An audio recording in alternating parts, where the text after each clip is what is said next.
Persona non grata, ang word na persona ay tumutukoy sa tao, ang non grata naman ay may kahulugan na not pleasing.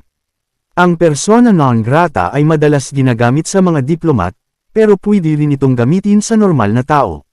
Kapag ang tao ay ginawang persona non grata, ibig sabihin ang taong iyon ay hindi welcome sa lugar or unwanted.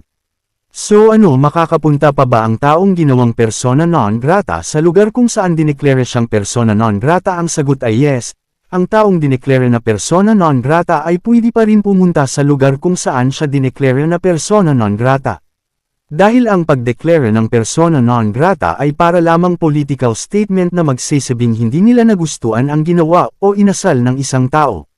Kapag sa diplomat naman ito diniklara, mawawalan ang taong iyon ng diplomat immunity, pero mapa civilian man o diplomat, kapag sila ay ginawang persona non grata, sila ay pwede pa rin pumunta dahil protektado pa rin sila ng Bill of Rights under the Constitution na the rights to travel, at ito ay hindi pwedeng labagin dahil lang sa sila ay persona non grata.